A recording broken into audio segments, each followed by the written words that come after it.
بسم الله الرحمن الرحيم السلام عليكم ورحمة الله وبركاته وأنا بدأ خيارتي دانو جعلنا هاي وميل كستود جوجتان iyo goob kastood ku sugantiiba ku soo dhawaada warka waa bari TV waxay idin kaga imanaya xarunta magaalada Hargeysa hadii Allah uu dariiqa dirana waxay la socodsiin doonaa anigoo Khalid Yusuf Xasana aan ku hormarno qodobada warka ugu doorka roon leh afar qof ayaa ku dhintay trainta ka badanna way ku dhaawacmeen qarax ka dhacay magaalada Muqdisho golaha wakiilada Soomaaliland ayaa ansixiyay miisaaniyad sanadeedka 2017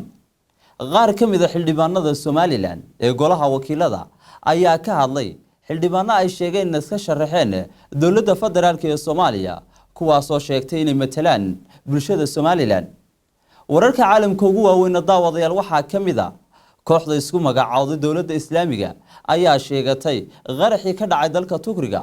intaasi daawadayaal waa qodobada warka ugu doorka roon leh haatana u diyaar garooba qodobada iyo qodobo kale oo faahfaahsan